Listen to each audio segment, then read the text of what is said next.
പല പൂജാവിധികൾ പറയുമ്പോൾ അത് മറ്റു ക്ഷേത്രങ്ങളിൽ സ്വയം ചെയ്യാൻ പറ്റാത്തത് കൊണ്ട് ഒരു ക്ഷേത്ര സംശയം. അതായത് അയിത്തത്തിനെതിരായിട്ട് നമുക്ക് ജാതീയതയില്ല.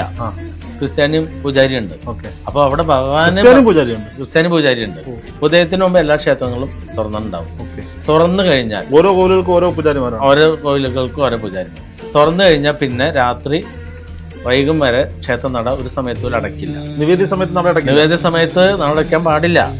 കാരണം ഇപ്പൊ രോഹിതന്റെ അടുത്ത് ഒരു കാര്യം നേടിയെടുക്കാൻ ഭാര്യയ്ക്ക് ഇപ്പൊ അവിടെ വന്നു കഴിഞ്ഞാൽ ഒരു അത്ഭുത ദേവലോകമാണ്. അതായത് ഞാൻ പറഞ്ഞില്ലേ, പ്രണവമല കയറി വരുമ്പോ പേരമംഗലത്തപ്പനെ കണ്ട് പ്രണവമല കയറുമ്പോൾ നമ്മൾ ഞെട്ടി. അപ്പൊ നമ്മൾ ക്ഷേത്രത്തിന്റെ അകത്ത് കയറി തൊഴുതതിന് ശേഷമാണ് പുണ്യാതീർത്ഥവും പ്രസാദവും അല്ലേ? അത് ഇതിന്റെ മണ്ടത്തരല്ലേ? അപ്പോൾ ഭഗവാന് പ്രതിഷ്ഠ നടത്തി ആഞ്ഞിൽ ചോട്ടില്. അപ്പോൾ ആഞ്ഞിൽ ചോട്ടിൽ നടത്താൻ കാരണം നാഗദേവതകൾ ഇടവ 10 മുതൽ കന്യ ആയില്യം വരെയുള്ള സമയം സുഷുപ്തിയാണ്. അതുകൊണ്ട് മറ്റുള്ള ക്ഷേത്രങ്ങളിൽ സുഷുപ്തിയൊന്നും ഉണ്ടാവില്ല. പക്ഷെ കന്യ ആയില്യത്തിന് എല്ലാ ക്ഷേത്രങ്ങളിലും, നാഗരാജ ക്ഷേത്രങ്ങളിലും ഉപദേവത നാഗമുണ്ടെങ്കിലും അവിടെ പുറ്റടവ് കാലം കഴിഞ്ഞ് ഭയങ്കര ഗംഭീര പൂജയാണ്. അപ്പോൾ നിങ്ങൾ തന്നെ ഒന്ന് ചിന്തിച്ചു നോക്കാം.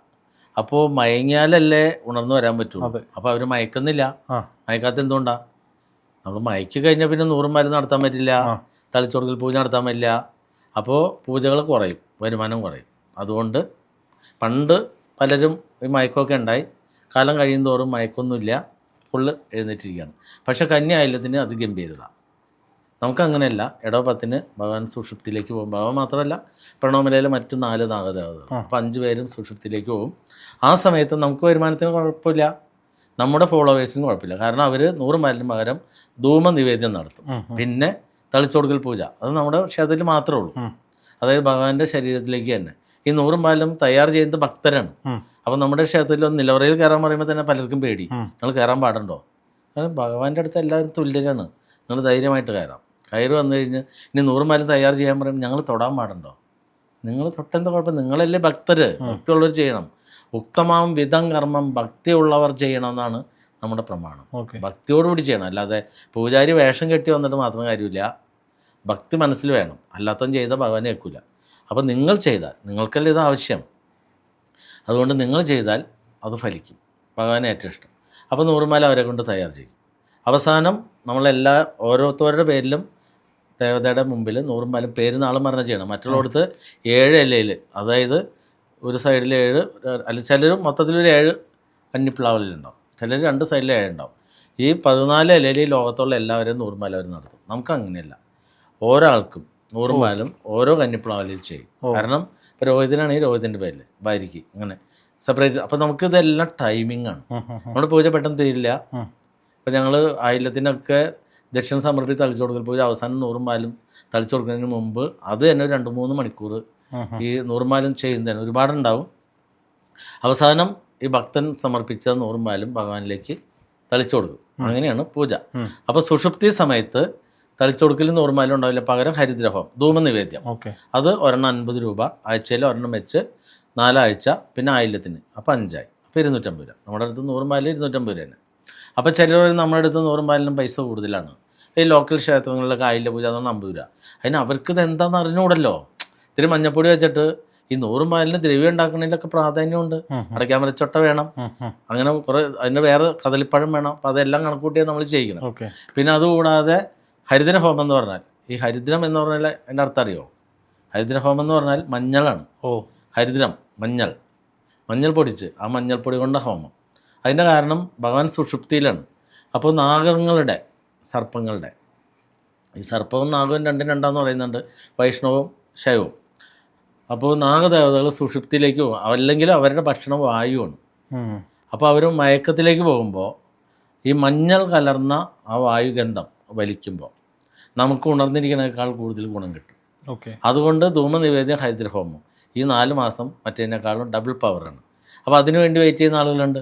അപ്പോൾ പ്രണവമലയിൽ വന്ന് പേരമംഗലത്തപ്പൻ്റെ അടുത്ത് വന്ന് രക്ഷപ്പെട്ടവർ കറക്റ്റ് ബുദ്ധിയിലെ വരണമെങ്കിൽ പിന്നെ അവിടെ വിട്ടുപോയില്ല. കാരണം എല്ലാത്തിനും സൊല്യൂഷനാണല്ലോ. അപ്പം ഈ അങ്ങ് ജ്യോത്സ്യം നോക്കുന്നതിനിടയിൽ പലരോടും പല പൂജാവിധികൾ പറയുമ്പോൾ അത് മറ്റു ക്ഷേത്രങ്ങളിൽ സ്വയം ചെയ്യാൻ പറ്റാത്തത് കൊണ്ട് ഒരു ക്ഷേത്ര സംശയം. അതായത് അയിത്തത്തിനെതിരായിട്ട് നമുക്ക് ജാതീയതയില്ല. നമുക്ക് പേരമംഗലം ക്ഷേത്രത്തിൽ പ്രണവമലയിൽ ക്രിസ്ത്യാനി പൂജാരി ഉണ്ട്. ഓക്കെ. അപ്പോൾ അവിടെ ഭഗവാന് പൂജാരിയുണ്ട്, ക്രിസ്ത്യാനി പൂജാരി ഉണ്ട്. അപ്പോൾ നമ്മളെ സംബന്ധിച്ച് അവർ ഹൈന്ദവം വിശ്വസിച്ചവരാണ്. ഓക്കെ. നമ്മുടെ ഹൈന്ദവ മതത്തിലേക്ക് മടങ്ങി വന്നവരാണ്. ഹൈന്ദവ മഠത്തിലേക്ക് മടങ്ങി വന്നിട്ടില്ല, അവർ നിലവിൽ ക്രിസ്ത്യാനി തന്നെയാണ്. ഓക്കെ. അവരുടെ പൂർവിക ഇടവപ്പള്ളിയിൽ അവർ പോകുന്നുണ്ട്. നമുക്കതിൽ പ്രശ്നമില്ല. കാരണം നമ്മുടെ ശ്രീ ചിത്തിരുന്നാൾ രാമർ മഹാരാജാവ് ക്ഷേത്രപ്രവേശന വിളംബരം പുറപ്പെടുവിച്ചപ്പോൾ വ്യക്തമാക്കിയിട്ടുണ്ട്, ആരാണോ ഹൈന്ദവം വിശ്വസിച്ച് വരുന്നത് അവർക്കെല്ലാം ഹിന്ദുവായിട്ട് ജീവിക്കാം. അത് ഇന്ത്യൻ ഭരണഘടന നമുക്ക് നൽകുന്നുണ്ട്. അപ്പം നമ്മുടെ ഭഗവാന്മാർക്കൊന്നും ഏത് മതത്തിലുള്ള ആര് വന്നാലും ആരോടും ഒരു ചതുർത്ഥി ഇല്ല. നമ്മൾ ചതുർത്ഥി പിടിക്കേണ്ട ആവശ്യമുണ്ടോ? കാരണം ദേവതകൾ നിലനിൽക്കുന്നത് എന്തിനു വേണ്ടിയിട്ടാണ്? മനുഷ്യർക്ക് നന്മ ചൊരിയാനും മനുഷ്യരാൽ ഭജിക്കപ്പെടാനും വേണ്ടിയിട്ടാണ്. വെറുതെ ഭജിച്ചാൽ മാത്രം പോരാ, അവർക്ക് വേണ്ട നേദ്യങ്ങൾ കൊടുക്കണം. ഇപ്പോൾ നമ്മളൊരു കടയിൽ ചെന്ന് ഒരു സാധനം എടുത്തുകൊണ്ടുണ്ട്, ഒരു സൂപ്പർ മാർക്കറ്റിൽ കയറി പ്രൊഡക്റ്റ് നമ്മൾ വാങ്ങി, അത് കൗണ്ടർ വരെ നമുക്ക് വേണമെങ്കിൽ ട്രെയിൽ തള്ളിക്കൊണ്ടുവരാം. ഓക്കെ. അത് അവിടെ വിട്ട് കിടക്കണമെങ്കിൽ ബില്ലടിക്കണ്ടേ? ഓക്കെ. ഈ പേരമംഗലത്തും പ്രണവമലയിലും ഒക്കെ ക്ഷേത്ര സന്ദർശന സമയം എത്ര മണിയാണ്? അവിടെ രാവിലെ, അതായത് 27 പോറ്റിമാരുണ്ട്. അപ്പോൾ 4 മണി, ചിലർ 4 മണിക്ക് തുറക്കും, ചിലർ 4:30, ചിലർ 5, 5:30. ഉദയത്തിന് മുമ്പ് എല്ലാ ക്ഷേത്രങ്ങളും തുറന്നിട്ടുണ്ടാവും. ഓക്കെ. തുറന്നു കഴിഞ്ഞാൽ ഓരോ കോവിലുകൾക്കും ഓരോ പൂജാരിമാരാണ്. ഓരോ കോവിലുകൾക്കും ഓരോ പൂജാരിമാർ. തുറന്നു കഴിഞ്ഞാൽ പിന്നെ രാത്രി വൈകും വരെ ക്ഷേത്രനട ഒരു സമയത്ത് പോലും അടയ്ക്കില്ല. ഉച്ചയ്ക്ക് നോണ്ടവില്ല? ഇല്ലില്ല. നമുക്ക് നിവേദ്യം കൊടുക്കുന്ന സമയത്ത് ഭക്തൻ പ്രാർത്ഥിച്ചിരിക്കണം. നിവേദ്യ സമയത്ത് നട അടയ്ക്കും? നിവേദ്യ സമയത്ത് നട അടയ്ക്കാൻ പാടില്ല. കാരണം ഇപ്പോൾ രോഹിതൻ്റെ അടുത്ത് ഒരു കാര്യം നേടിയെടുക്കാൻ ഭാര്യയ്ക്ക് എന്തെങ്കിലും ഒരു കാര്യം സാധിക്കണം, ഒരു മാല വാങ്ങണം, ഒരു സാരി വാങ്ങണം, അല്ലെങ്കിൽ നമുക്കൊരു കാറ് വാങ്ങണം, അല്ലെങ്കിൽ ഒരു ബൈക്ക്, അല്ലെങ്കിൽ ഇന്നൊരു സിനിമയ്ക്ക് വേണം, ഇതൊക്കെ പറയാനായിട്ട് ഇത്തിരി മുഷിഞ്ഞിരിക്കുന്ന സമയമാണെങ്കിൽ ആ പറയാൻ വരുന്നത് നല്ല ഫുഡ് ഉണ്ടാക്കി തന്ന് അത് കഴിക്കുന്ന സമയത്ത് ഒക്കെ വിളമ്പി തന്ന് കഴിക്കുമ്പോഴായിരിക്കും പറയുന്നത് നമുക്ക് ഇങ്ങനെ ഒരു സംഭവമുണ്ട്, പോയിക്കൂടെ എന്ന് ചോദിക്കുമ്പോൾ നല്ല ടേസ്റ്റിന് നമ്മൾ എന്നാൽ ശരി നമുക്ക് പോകാം അല്ലേ. അപ്പോൾ ഏറ്റവും നല്ല ഫുഡ് നമുക്ക് തന്ന് കാര്യം സാധിപ്പിക്കാം. അതേപോലെ നമ്മൾ ദേവതകൾക്ക് നിവേദ്യം കൊടുത്ത് അവർ കഴിക്കുന്ന സമയം നമ്മൾ പ്രാർത്ഥിച്ചാലാണ് നടക്കുന്നത്. ഞാൻ ചോദിക്കട്ടെ, ഈ പേരമംഗലത്ത് അല്ലെങ്കിൽ പ്രണവമലയിൽ വന്ന് പ്രാർത്ഥിച്ച് പൂജ നടത്തിയതിൽ ഒരു വലിയ മാറ്റം ഉണ്ടായതെങ്കിലും? വലിയ മാറ്റമല്ല, ഒരുപാട് ആളുകളുണ്ട്. അത് നിങ്ങൾ നേരിട്ട് ഇനി 18-ാം തീയതി ആയില്യം വരുന്നുണ്ട്. ആയില്യത്തിന് വരുമ്പോൾ നിങ്ങൾക്ക് ആ പ്രേക്ഷകരോട് ഭക്തരോട് നേരിട്ട് ചോദിക്കാം. ഇവിടെ ഒന്ന് പിന്നെ എൻ്റെ ഫോണിൽ ഇഷ്ടംപോലെ വോയിസുകളുണ്ട്, നിരന്തരം വോയിസ്. ഏതെങ്കിലും ഒരു അങ്ങനെ ഓർമ്മയിൽ നിന്നൊരു അനുഭവം പറയാമോ? അല്ല, ഓർമ്മയിൽ ഇഷ്ടം പോലെ അനുഭവം. ഇപ്പം ഇന്നലെ നമ്മുടെ ഗ്രൂപ്പിൽ വന്നതിൽ 4 വർഷമായിട്ട് കുട്ടികളില്ലാതിരുന്ന ദമ്പതികൾ കഴിഞ്ഞ ദിവസം അവിടെ വന്ന് ചോറൂണ് നടത്തിയുണ്ട്. അവിടെ വന്ന് പ്രാർത്ഥിച്ച് കുട്ടിയുണ്ടായി.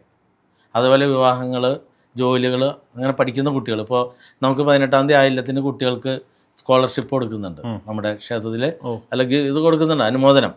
അപ്പോൾ ആ സമയത്ത് അവിടെ വന്ന് ജയിച്ചവർക്കും വേണമെന്ന് പറഞ്ഞേക്കാണ്. കാരണം ഒരു രീതിയിലും പഠിക്കാതിരുന്ന കുട്ടികളാണ്, അവർ പഠിച്ച് ജയിച്ചു. അപ്പോൾ അവർക്ക് നമ്മുടെ ക്ഷേത്രത്തിൽ നിന്നൊരു ഗിഫ്റ്റ്, ഒരു ട്രോഫി കൊടുക്കണം. നമുക്ക് SDS എന്ന് പറഞ്ഞ സംഘടന ഉണ്ടെന്ന് പറഞ്ഞു. അപ്പോൾ ഒരു അനുഭവമല്ല, നിങ്ങൾ അവിടെ വന്നു കഴിഞ്ഞാൽ അവിടെ ഒരു കണ്ടിന്യൂ വരുന്ന ആളുകളാണെങ്കിൽ ഇത് എത്ര ഏക്കർ സ്ഥലത്താണ് അത് ക്ഷേത്രം? ഇപ്പം നിലവിലിരിക്കുന്ന ഏകദേശം ഒരു 10-18 ഏക്കർ സ്ഥലമുണ്ട് മൊത്തത്തിൽ ക്ഷേത്രത്തിൻ്റെ ചുറ്റായിട്ട്. അപ്പോൾ അവിടെ വന്നു കഴിഞ്ഞാൽ ഒരു അത്ഭുത ദേവലോകമാണ്. അതായത് ഞാൻ പറഞ്ഞില്ലേ, പ്രണവമല കയറി വരുമ്പോൾ പേരമംഗലത്തപ്പനെ കണ്ട് പ്രണവമല കയറുമ്പോൾ നമ്മൾ ഞെട്ടിപ്പോവും. ഇവിടേക്ക് എത്തിപ്പെടാനുള്ള വഴി എറണാകുളം ജില്ലയിലാണ് ക്ഷേത്രം, മൂവാറ്റുപുഴ താലൂക്ക്, പിന്നെ വാഴക്കുളം പൈനാപ്പിൾ സിറ്റി, അവിടെ നിന്ന് കല്ലൂർക്കാട്, കല്ലൂർ, പേരമംഗലം. അപ്പോൾ അവിടേക്ക് എത്താനായിട്ട് മൂവാറ്റുപുഴയിൽ നിന്ന് 17 കിലോമീറ്റർ ഉള്ളൂ. അതും എല്ലാ ജില്ലകളിൽ നിന്നും ആയില്യം തീർത്ഥാടനമായിട്ട് ഈ SDS സനാതന ധർമ്മ സംഘത്തിൻ്റെ നേതൃത്വത്തിൽ ക്ഷേത്രത്തിലേക്ക് യാത്രാ ബസ്സുകളുണ്ട്. അപ്പോൾ അതിലേക്ക് വരാനായിട്ടുള്ള ബസ് കാശ്, ടൂറിസ്റ്റ് ബസ്സാണ്. ഈ ബസ് പൈസ ഇപ്പോൾ തിരുവനന്തപുരത്ത് നിന്ന് ഒരു 650 രൂപ ബസ് കാശ്, രാവിലെ വരണ വണ്ടി അല്ലെങ്കിൽ ഉച്ചയ്ക്ക് വരണ വണ്ടി രാത്രി തിരിച്ചു പോകും. ഈ ബസ് പൈസ, ബസ്സിന് ചിലവാക്കുന്ന പൈസ വഴിപാടായിട്ട് ക്ഷേത്രം തിരികെ നൽകും. വേറെ പൈസ അഡീഷണൽ അടയ്ക്കണ്ട. അപ്പോൾ ഏത് ജില്ലയിൽ നിന്ന് എവിടെ നിന്ന് വേണമെങ്കിലും ആർക്കും വരാം, ജാതി മത ഭേദമില്ലാതെ. അപ്പോൾ ഇത്രയും വലിയ സംവിധാനമാണ്, ആര് വേണമെങ്കിലും രക്ഷപ്പെട്ടോട്ടെ. പിന്നെ ഏത് ദ്രവ്യവും, പിന്നെ ഒരു ഗതി പരഗതിയില്ല. നിങ്ങൾക്ക് നിങ്ങളുടെ വീടുകളിൽ നിന്നോ തൊടികളിൽ നിന്നോ എവിടെ നിന്ന് വേണമെങ്കിലും പച്ചപ്ലാവില, വാഴയില, അടയ്ക്കാമരച്ചൊട്ട, പിന്നെ മഞ്ഞൾപ്പൊടി വീട്ടിൽ പൊടിച്ചത്, പൂക്കൾ, ചെത്തിപ്പൂവ്, തുളസിയില, മുക്കുറ്റി, കറുക, ഈ മുക്കുറ്റി കറുക എവിടെ നിന്നായാലും നമുക്ക് കുഴപ്പമില്ല. ഇതെല്ലാം പറിച്ചുകൊണ്ട് ഭഗവാന്മാരുടെ മുമ്പിൽ സമർപ്പിക്കാം. ഇവിടെ അയിത്തം എന്ന് പറഞ്ഞ സംഭവമില്ല. അപ്പോൾ പ്രണവമലയിലേക്ക് കയറുന്നതിന് മുമ്പ് നിങ്ങൾ എങ്ങനെ വന്ന ആളായാലും അവിടെ സാധാരണ ക്ഷേത്രങ്ങളിലൊക്കെ ക്ഷേത്രത്തിൽ ചെന്ന് തൊഴുത് കഴിയുമ്പോഴാണ് പ്രസാദം അല്ലേ, പുണ്യാവതീർത്ഥ പ്രസാദം. അപ്പോൾ നിങ്ങളൊന്ന് ആലോചിച്ച് നോക്കിയേ, നമ്മൾ ഇങ്ങനെ അലഞ്ഞ് തിരിഞ്ഞൊക്കെ വരുന്ന ഒരാൾ ക്ഷേത്രത്തിലേക്ക് വ്രതം എടുത്ത് വരണതാണ്. പക്ഷേ ബേസിക്കലി ഈ ചിലപ്പോൾ ആരൊക്കെ ഉണ്ടെന്ന് അറിയാൻ പറ്റില്ല. മരണ വീട്ടിൽ പോയി വരുന്ന ആൾ നമ്മുടെ അടുത്ത് നിൽക്കുക, അപ്പോൾ നമുക്ക് അശുദ്ധി വരും. അപ്പോൾ നമ്മൾ ക്ഷേത്രത്തിൻ്റെ അകത്ത് കയറി തൊഴുതതിന് ശേഷമാണ് പുണ്യാതീർത്ഥവും പ്രസാദവും അല്ലേ? അത് തന്നെ മണ്ടത്തരല്ലേ? നമ്മൾ അതിന് പകരം പേരമലത്തപ്പൻ്റെ മുമ്പിൽ കയറുന്നതിന് മുമ്പും പ്രണവമല കയറുന്നതിന് മുമ്പും അവിടെ പുണ്യാഹതീർത്ഥം വെച്ചിട്ടുണ്ട്. അത് തളിച്ച് നിങ്ങൾക്ക് ശുദ്ധിയായിട്ടാണ് കയറണേ. അതായത് നിങ്ങൾ എവിടെ നിന്ന് വന്നാലും കുഴപ്പമില്ല, മനസ്സിലായി. തളിച്ച് ശുദ്ധിയായിട്ട് അകത്ത് കയറാം, അവസാനം ഭഗവാന്റെ പ്രസാദം വായിക്കാം. മരണപ്പെട്ടതിന് ശേഷം വരുന്ന അത് 16 പൂല അങ്ങനെയുള്ളവർ വരാൻ പാടില്ല. അത് വന്നു കഴിഞ്ഞാൽ അവർക്ക് അതിൻ്റെ ശാപം കിട്ടും. കാരണം ദേവൻ്റെ ചൈതന്യം ബലക്ഷയം വരും. അതുകൊണ്ടാണ് ഈ മരിച്ച വീട്ടിൽ നിന്ന്, അത് നെഗറ്റീവ് എനർജിയാണ്. നമ്മൾ പോസിറ്റീവിൻ്റെ അടുത്തേക്കാണ് വരുന്നത്. സ്ത്രീകൾക്ക് മാസമുറ വരുമ്പോൾ സ്ത്രീകൾക്ക് മാസമുറയിലും വരാൻ പാടില്ല. ഏത് സ്ത്രീകൾക്കായാലും മാസമുറ കഴിഞ്ഞ് +3 ദിവസം കഴിഞ്ഞാലാണ് ക്ഷേത്രത്തിൽ വരാവൂ. അതിന് ഇന്ന ദിവസം എന്നില്ല. ഇപ്പോൾ ഒരു സ്ത്രീക്ക് 3 ദിവസമാണ് മാസമുറയെങ്കിൽ +3 6 ദിവസം കഴിഞ്ഞ് അവർക്ക് വരാം. 4 ആണെങ്കിൽ +3 7, 5 ആണ് +3 8, 6 ആണ് +3 9, 7 ആണ് +3 10, 8 ആണെങ്കിൽ 11, 9 ആണെങ്കിൽ 12. അതാണ് ഈ ചിലർ 12 പറയുന്നത്. അതായത് ഇപ്പോൾ ഒരു പുരോഹിതൻ്റെ അടുത്ത് ഒരു സ്ത്രീ എന്നിട്ട് പറയാണ് എനിക്ക് മാസമുറ 9 ദിവസമുണ്ട്, എന്താ ചെയ്യേണ്ടത്? അപ്പോൾ ആൾ പറയാണ്, അറിവുള്ള ആളിനെ പറയും 12 ദിവസം. അപ്പോൾ ഈ സ്ത്രീ അടുത്തൊരു സ്ത്രീയോട് പറയാണ് പീരീഡ് ആയി കഴിഞ്ഞാൽ മാസമുറ കഴിഞ്ഞ് ശരിക്കും 12 ദിവസം കഴിഞ്ഞിട്ട് കയറാൻ പാടുള്ളൂ. അപ്പോൾ പറഞ്ഞത് ആരോടാ? ആ 9 ദിവസം ഉള്ളവരോടെ പറഞ്ഞത്. അങ്ങനെ ഹൈന്ദവത്തിൽ ഒരുപാട് മണ്ടത്തരങ്ങളിലൂടെ പോണത്. ഇപ്പം ഞാൻ പറഞ്ഞില്ലേ, നട തുറന്നിരിക്കുമ്പോൾ നിവേദ്യ സമയത്ത് ശ്രീകോവിൽ അടച്ചിടാൻ പാടില്ല. ശരിക്കും ആ സമയത്ത് നമ്മൾ നമ്മുടെ ആവശ്യം പ്രാർത്ഥിക്കുമ്പോൾ ഭഗവാനെ സാധിച്ചു തരും. അപ്പോൾ ഇത് കാണണമെങ്കിൽ, ഇതാണ് പറഞ്ഞത് അത്ഭുത ദേവലോകം. പിന്നെ പൂജ നടത്തുന്നത് നമ്മൾ കാളഹസ്തി മഹർഷിയുടെ തിയറിയാണ്. നമ്മുടെ ക്ഷേത്രത്തിൽ മണിയില്ല, മണിയടിയില്ല. നിങ്ങൾ സാധനം കണ്ടല്ലേ ക്ഷേത്ര പൂജാരിമാർ മണിയടിക്കും. അപ്പോൾ നമ്മൾ പറയുന്നത് എന്താ? ഈ മണി അടിച്ച് ദേവനെ ഉണർത്താമെന്ന് പറയുന്നത് അല്ലേ? അപ്പോൾ ദേവൻ എന്താ ഉറങ്ങിയിരിക്കുകയാണോ? അപ്പോൾ ശരിക്കും മണി അടിക്കുന്നതിന് വേണ്ടിയാണ്, ഈ ഭക്തനെ ഉണർത്താൻ വേണ്ടിയാണ്. ഇപ്പം നമ്മളിങ്ങനെ പൂജ ചെയ്തുകൊണ്ടിരിക്കുന്നു, കുറച്ച് നേരം നോക്കി കഴിയുമ്പോൾ ഉറക്കം വരാണ്. ഇതൊരു ആംബിയൻസ് ക്രിയേഷൻ്റെ ഭാഗം കൂടിയല്ലേ പറഞ്ഞത്? അതായത് വന്നിരിക്കുന്ന ഭക്തർ ഇപ്പം നിങ്ങൾ അങ്ങോട്ടും ഇവിടെ നോക്കിയിരിക്കുമ്പോൾ ഇവിടേക്ക് ശ്രദ്ധിക്കൂ എന്ന് പറയാൻ വേണ്ടിയാണ് കിൽക്കണത്. പിന്നെ മണി അടിക്കണമെങ്കിൽ പോലും അതിനൊരു കണക്കുണ്ട്. വെറുതെ കിലവിലൊന്നും അടിക്കാൻ പാടില്ല. ഓംകാരം മുഴങ്ങണ പോലെ പതുക്കെ ഒന്നടിച്ച് അതിൻ്റെ മുഴക്കം നിൽക്കുമ്പോൾ അടുത്തത് അങ്ങനെ അടിക്കാവൂ. അപ്പോൾ ഇതൊക്കെ പഠിക്കണ്ടേ? ഇതൊന്നും അറിയില്ല, അത് വെറുതെ ഇങ്ങനെ കിലുക്കിയിട്ട്. അതുമല്ല, പിന്നെ ദേവതയെ പൂജിക്കുമ്പോൾ ഒരു കാരണവശാലും ഒരു കൈ കൊണ്ട് പൂജിക്കാൻ പാടില്ല. അപ്പോൾ അതൊക്കെ തെറ്റല്ലേ? എപ്പോഴും ഭഗവാന്റെ അടുത്തേക്ക് വരുമ്പോൾ 2 കൈ കൊണ്ടുവരണം. അപ്പോൾ നമ്മളിപ്പോൾ നിലവിളക്ക് ആദ്യം കിണ്ടിയാണ്, ആദ്യം ചഷകമാണ് തീർത്ഥം. അതെടുക്കുമ്പോൾ പോലും 2 കൈ വരും. ഒരു കയ്യിൽ പിടിച്ചിട്ട് ഇങ്ങനെ പിടിക്കും. അതെന്തിനാ ഇങ്ങനെ പിടിക്കുന്നത്? 2 കൈ ഉപയോഗിക്കാൻ വേണ്ടി. 2 കൈ ഉപയോഗിക്കാനും നമ്മൾ ഭഗവാന്റെ അടുത്ത് ആദരവ് കാണിക്കുകയാണ്. നമ്മൾ സാധാരണ രാജാവിൻ്റെ മുമ്പിൽ നിൽക്കില്ലേ, ആ ഒരു ഓച്ചാനിക്കലാണ് ശരിക്കും ഭഗവാന്റെ മുമ്പിൽ കാണിക്കുന്നത്. അത്ര ആദരവോടുകൂടിയാണ് ഞാൻ ഭഗവാനെ പൂജിക്കുക. പൂജാരിയും അങ്ങനെ തന്നെ ചെയ്യണം. പിന്നെ കർപ്പൂര തട്ട് കൊടുക്കുമ്പോഴും ഒരു കാരണവശാലും ഒരു കൈക്കല്ല, അപ്പോൾ 2 കയ്യിൽ 2 കയ്യിൽ. അതും പലരും ഈ ധൂമത്തട്ട് വെച്ചിട്ടാണ്, ധൂമം എന്ന് പറഞ്ഞാൽ മറ്റേ കണ്ടല്ലേ, അത് വെച്ചിട്ടാണ് ഇവർ കർപ്പൂരം. അതല്ല ശരിക്ക് ഈ കർപ്പൂരത്തട്ട് വെച്ചിട്ട് ഇങ്ങനെ 2 കൈക്ക് അരതൊഴിയുക. അപ്പോൾ ആ രീതിയിൽ ചെയ്യുമ്പോഴാണ് ഈ ഭഗവാൻ കേൾക്കുള്ളൂ. അതേപോലെ പൗർണമിക്ക്, അമാവാസ്യയുണ്ട്, പൗർണമിയുണ്ട്. പൗർണമിയുടെ ഒന്നും നമ്മൾ ദേവതയോട് എന്ത് ചോദിച്ചാലും അവർ തരില്ല. എന്ത് പൂജ ചെയ്താലും ഫലിക്കില്ല. കാരണം എന്താ? കാരണം പൗർണമി എന്ന് പറഞ്ഞാൽ ദേവതകൾക്ക് ഉന്മാദ ദിവസമാണ്. ചന്ദ്രൻ ഭയങ്കര ബലവാനാണ്. ഇപ്പോൾ നമ്മുടെ വീട്ടിലൊരു അമ്പട്ടി ഉണ്ടെങ്കിൽ അതിന് ഉന്മാദം വന്നിരിക്കുന്ന സമയം നമ്മൾ അതിൻ്റെ അടുത്തേക്ക് അതിനെ തൊടാൻ പോയാൽ അത് പിടിച്ച് കടിക്കാൻ പറ്റും. അതേപോലെ ഈ ദേവതകൾക്ക് ഉന്മാദ ദിവസമാണ് പൗർണമി. ഈ ദിവസം നമ്മൾ ക്ഷേത്രത്തിൽ പോയതുകൊണ്ടോ പ്രാർത്ഥിച്ചതുകൊണ്ടോ വഴിപാട് ചെയ്താൽ ഫലിക്കില്ല. അതുകൊണ്ട് പ്രണവമലയിൽ പൗർണമിക്ക് വഴിപാടില്ല. നമ്മളായിട്ട് ആരെയും വന്ന് വെച്ചാൽ ചെയ്യേണ്ടെന്ന് പറയും. ഇനി നിങ്ങളായിട്ട് വെബ്സൈറ്റൊക്കെ ഉണ്ട്, നിങ്ങൾക്ക് വേണമെങ്കിൽ കയറി അടിക്കാം, ഞങ്ങൾ ചെയ്യും. അല്ല നമ്മളായിട്ട് വഴിപാട് ചെയ്യാൻ പറയില്ല. പക്ഷെ അമാവാസിക്ക് വഴിപാട് ചെയ്യും. അമാവാസി എന്ന് പറഞ്ഞാൽ ശത്രുക്കളെ ഉപദ്രവിക്കാൻ വേണ്ടിയുള്ളതാണ്. നമ്മളെ വല്ലാതെ ഉപദ്രവിക്കുകയാണ്. അപ്പോൾ അവരെ തിരിച്ചടിക്കാൻ പറ്റുന്ന ദിവസമാണ്. പക്ഷെ ആവാഹന പൂജ എടുക്കാൻ പറ്റില്ല. കാരണം ചന്ദ്രന് ബലമില്ലാത്ത ദിവസമാണ്. സാത്വിക മൂർത്തികൾക്ക് ബലം കുറഞ്ഞ ദിവസമാണ്. രൗദ്രമൂർത്തികൾക്ക് ബലം കൂടുന്ന ദിവസമാണ്. ഈ ആവാഹന പൂജയുടെ ഒരു പ്രോസസ്സ് എങ്ങനെയാണ്?